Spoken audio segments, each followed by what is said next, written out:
Hello प्यारे बच्चों, आज हम कक्षा 8 क्लास 8 भाषा भारती हिंदी विशिष्ट एमपी बोर्ड पाठ 21 सालिम अली नामक पाठ को पढ़ेंगे और समझेंगे। आइए सीखें पक्षी प्रेम और पक्षी संरक्षण माने पक्षियों को प्रेम करना और पक्षी संरक्षण माने बचाना। प्रेक्षण और परीक्षण का महत्व। जिज्ञासा का मतलब होता है जानने की इच्छा, और संकल्प की प्रेरणा माने निश्चय, दृढ़ निश्चय की प्रेरणा। शब्द रचना, अनेक शब्दों के लिए एक शब्द, अनेक शब्दों के लिए एक शब्द, है ना। अब पाठ का परिचय, पाठ परिचय पढ़ते हैं। सालिम अली का पूरा नाम सालिमाई मुइजुद्दीन अब्दुल अली था। तो उनका पूरा नाम क्या था? सालिमाई मुइजुद्दीन अब्दुल अली। वे असाधारण पक्षी प्रेमी थे, माने उनको पक्षी बहुत अच्छे लगते थे।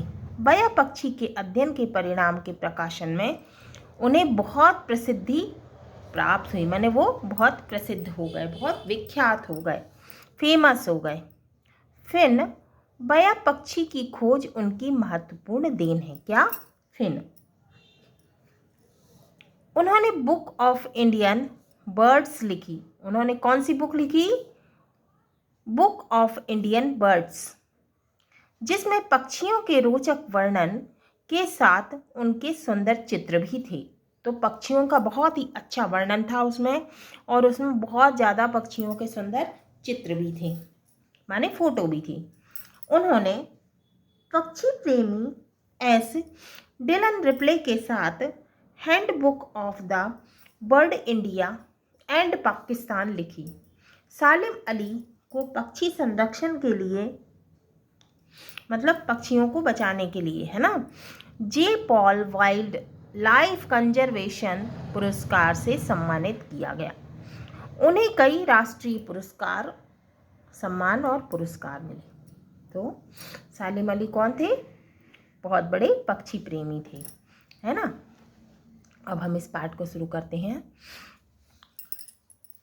एक 10 वर्षीय बालक भाग कर आया और उसने वृक्ष के नीचे से घायल चिड़िया को उठा लिया। कितने साल का था वो बालक, लड़का?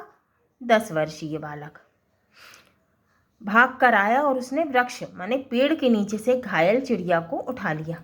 पक्षी गौरैया जैसा लगता था। तो वो चिड़िया कैसी लगती थी? गौरैया के जैसी। मगर यह देखकर बालक को आश्चर्य हुआ कि उसके गले पर पीला धब्बा था। तो उसके गले पर कैसा धब्बा था? पीला। दुविधा में पड़कर बालक उस पक्षी को अपने चाचा अमीरुद्दीन तैयब जी के पास ले गया। किसके पास ले गया वो लड़का? उस पक्षी को, उस चिड़िया को अपने चाचा अमीरुद्दीन तैयब जी के पास, और पूछा कि यह किस किस्म की चिड़िया है।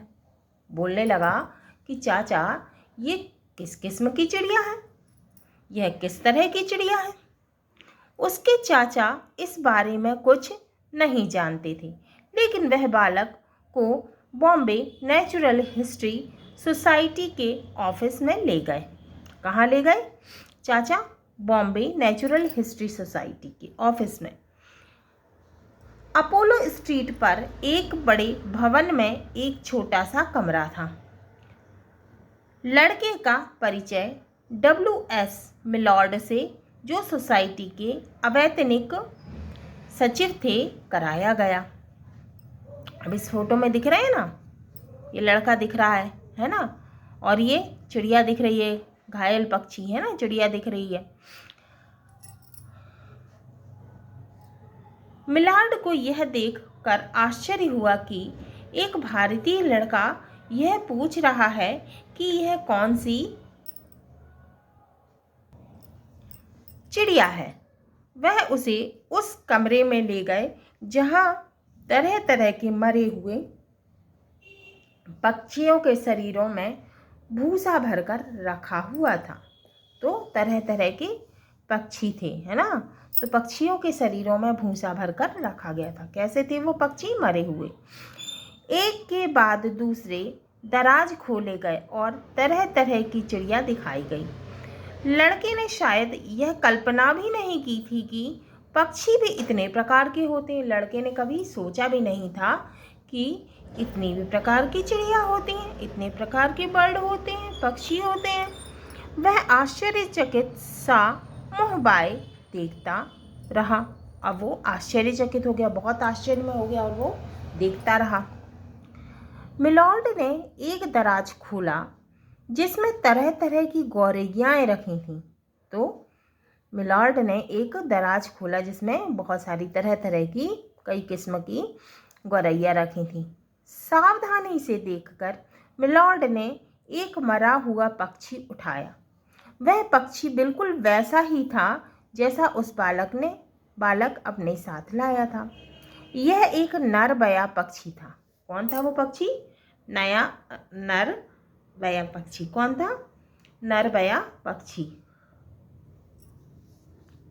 वह केवल वर्षा ऋतु में ही पहचाना जा सकता है। वो कब पहचाना जा सकता है? बारिश की ऋतु में, बारिश के समय में, है ना, जब उसके गले पर पीला धब्बा उभर आता है। जब उसके गले में क्या होता है? पीला धब्बा उभर आता है। लड़के ने विस्मित होकर कहा। लड़का आश्चर्यचकित था और उसने कहा, लड़के ने विस्मित होकर कहा, मिलॉर्ड, मुझे नहीं पता था कि इतनी तरह के पक्षी होते हैं। मैं इनके बारे में सीखना चाहता हूँ। तो वो बोलने लगा मिलॉर्ड से कि मैं इनके बारे में सीखना चाहता हूँ। मिलॉर्ड ने मुस्कुराकर सिर हिलाया। उन्होंने अब तक पक्षियों के बारे में जानने के लिए इस क्षेत्र के किसी वयस्क में भी विशेष उत्साह नहीं देखा था। अब उनने इस विषय में जानने के लिए, इस क्षेत्र में जानने के लिए किसी वयस्क में भी विशेष उत्साह नहीं देखा था, माने कि इंटरेस्ट नहीं देखा था। उसके पश्चात यह बालक प्रायः वहाँ आने लगा। वह सीखने लगा कि पक्षियों को कैसे पहचाना जाता है, मरे पक्षी को सुरक्षित रखने के लिए उनके शरीर को कैसे भरा जाता है। इस बालक का नाम था सालिम मुइजुद्दीन अब्दुल अली, जिन्हें सारा संसार असाधारण पक्षी प्रेमी सालिम अली के नाम से जानता है। उसका जन्म 12 नवंबर सन 1896 में हुआ था। अपनी उम्र के 90 दशक में पहुंचकर भी पक्षियों में उनकी रुचि वैसी ही रही जैसी तब थी। माने जब बचपन में थी तब भी वैसी ही रुचि थी, माने इंटरेस्ट था। जब वह पहल मिलार्ड से मिले थे, उन्होंने पक्षियों के संरक्षण के लिए जो योगदान दिया है उसके लिए उन्हें जे पॉल वाइल्ड लाइफ कंजर्वेशन पुरस्कार मिला है। उन्हें कई राष्ट्रीय सम्मान और पुरस्कार भी मिले हैं। आश्चर्य की बात यह है कि सालिम अली के पास किसी विश्वविद्यालय की डिग्री नहीं थी। यद्यपि उन्होंने कॉलेज में प्रवेश लिया था, मगर बीजगणित से डर कर पढ़ाई छोड़कर भाग खड़े हुए। वह अपने भाई की बुलफ्रेम के माइनिंग में मदद करने बर्मा चले गए, लेकिन यहाँ भी वह असफल रहे। वह बर्मा के जंगलों में बुलफ्रेम के बदले पक्षियों की खोज करने लगे। घर लौटने पर उन्होंने प्राणी शास्त्र में एक कोर्स कर लिया और बॉम्बे नेचुरल हिस्ट्री सोसाइटी के अजायब घर में गार्ड नियुक्त हो गए। अब बुलफ्रेम का मतलब होता है बुलफ्रेम नामक कच्ची धातु का खनन।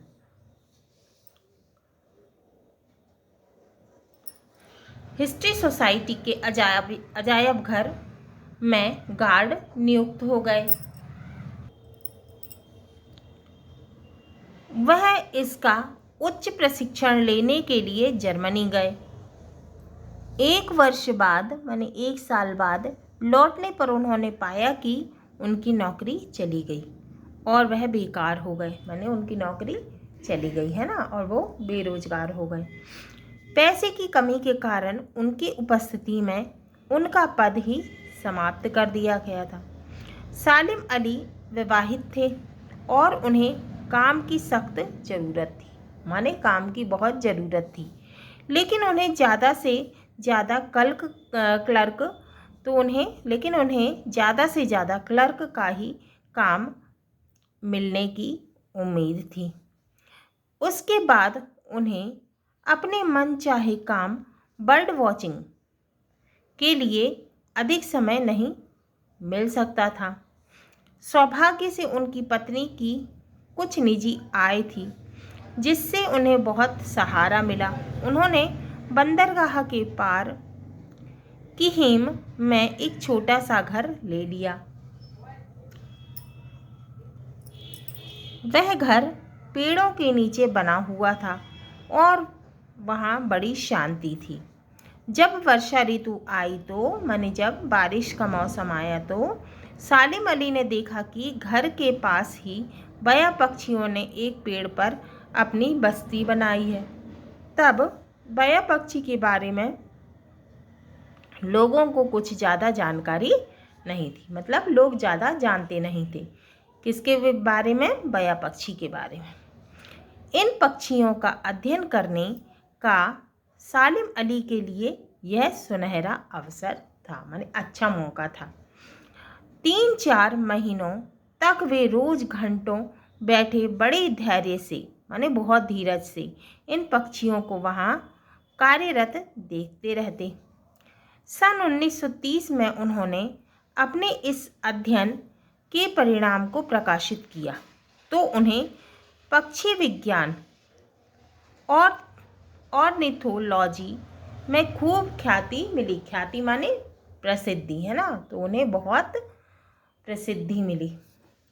जो महीने उन्होंने बया पक्षियों का अध्ययन करते हुए बिताए थे, उससे उन्हें स्वयं परीक्षण और प्रेक्षण का महत्व समझ में आया और यह भी जान गए कि आंखें बंद करके किसी की बात को चाहे वह कितने भी प्रसिद्ध व्यक्ति ने क्यों ना कही हो, स्वीकार नहीं किया जाता। तो वो जान गए थे कि आंखें बंद करके किसी की बात को चाहे वह कितने भी प्रसिद्ध व्यक्ति ने क्यों ना कही हो, स्वीकार नहीं करना चाहिए। वह अपने पर्यवेक्षण के परिणामों को बार बार जांचते थे, बार बार चेक करते थे और जल्दी किसी परिणाम पर नहीं पहुंचते थे।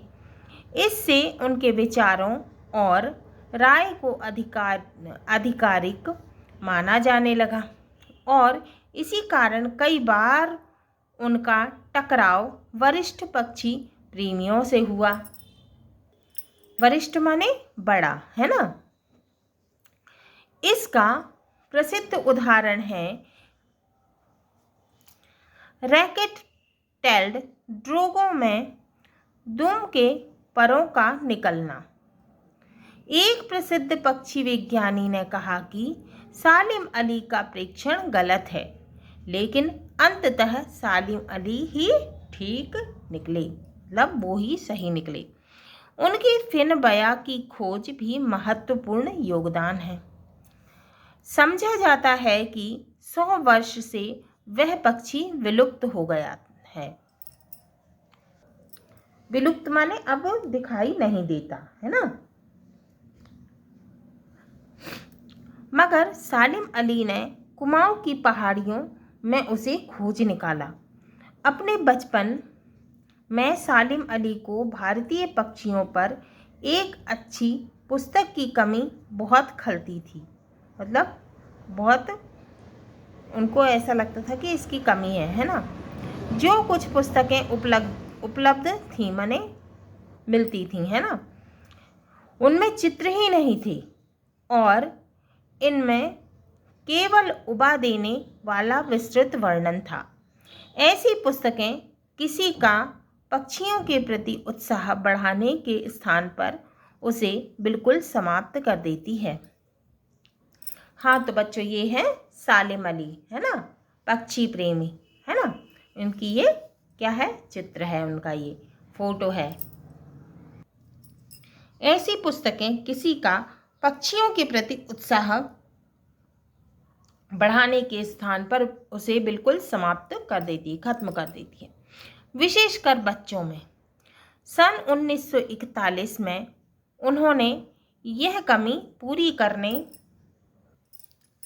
की कोशिश की और बुक ऑफ इंडियन बर्ड्स लिखी। उसमें पक्षियों का रोचक माने बहुत अच्छा और सुंदर वर्णन भी था और प्रत्येक जाति का सुंदर चित्र भी था, फोटो भी थी सुंदर। किसी अजनबी के लिए भी उसे देखकर पक्षी पहचानना आसान हो जाता है। सन 1948 में उन्होंने प्रसिद्ध पक्षी प्रेमी एस डिलन रिप्ले के साथ एक अन्य महत्वाकांक्षी योजना पर काम आरंभ किया। दोनों ने 10 खंडों में एक पुस्तक लिखी, handbook of the birds of India and Pakistan. इस पुस्तक में इस उपमहाद्वीप में पाए जाने वाले सभी पक्षियों के बारे में जानकारी है, उनकी आकृति, उनके पाए जाने की जगहें, उनकी प्रजनन की आदतें, प्रव्रजन, माइग्रेशन, और यह भी कि उनके बारे में और क्या जानना बाकी है। सन 1987 में सालिम अली की मृत्यु हो गई। अब ये पाठ किसने लिखा है? दिलीप मधुकर साल्वी ने। अब क्या है शब्दों के अर्थ? खूंखार का मतलब होता है खतरनाक, हिंसक। पर्यवेक्षण का अर्थ होता है अच्छी तरह से देखना। विलुप्त का मतलब होता है गायब होना। प्रेक्षण का मतलब होता है देखना। वरिष्ठ का मतलब होता है बड़ा। बुलफ्रेम का मतलब होता है बुलफ्रेम नामक कच्ची धातु का खनन। हाँ तो बच्चों, सालिम अली पाठ की विधा है निबंध, है ना। और ये किसने लिखा है? दिलीप मधुकर साल्वी ने। तो हाँ तो प्यारे बच्चों, ये हमारा पाठ 21 सालिम अली पूर्ण हुआ। अगले वीडियो में हम इसके प्रश्नों के उत्तर, क्वेश्चन आंसर को सॉल्व करेंगे।